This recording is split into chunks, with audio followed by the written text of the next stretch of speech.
28 ఏళ్ళు తెలంగాణ కోసం కొట్లాడాం. ఇన్ని సంవత్సరాల తర్వాత మా తెలంగాణలో మా కాంగ్రెస్ ప్రభుత్వం వచ్చింది. సోనియా గాంధీ గారు మంచి మనసుతో మాకు తెలంగాణ ఇవ్వడం జరిగింది. అది 2014లోనే కాంగ్రెస్ వచ్చింటే చాలా సంతోషపడేవాళ్ళం, కానీ మాకు మిస్ అయింది.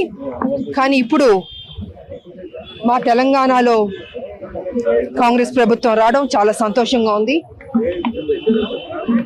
సోనియా గాంధీ గారికి నేను నిజంగా కృతజ్ఞతలు తెలియజేసుకోవాలి. ఎందుకంటే ఒక మహిళగా ఆవిడకి ఎంతో గౌరవం ఉంది, ఎంతో ప్రాధాన్యత ఇస్తారు మహిళలకి కాంగ్రెస్ ప్రభుత్వం.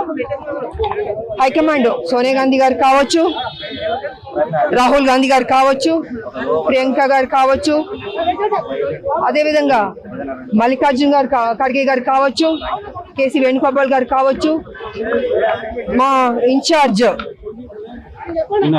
మీనాక్షి నటరాజన్ గారు కావచ్చు, మా ముఖ్యమంత్రి గారు కావచ్చు, మా డిప్యూటీ సీఎం విక్రమ్ భట్టి గారు కావచ్చు, మంత్రులందరూ కావచ్చు.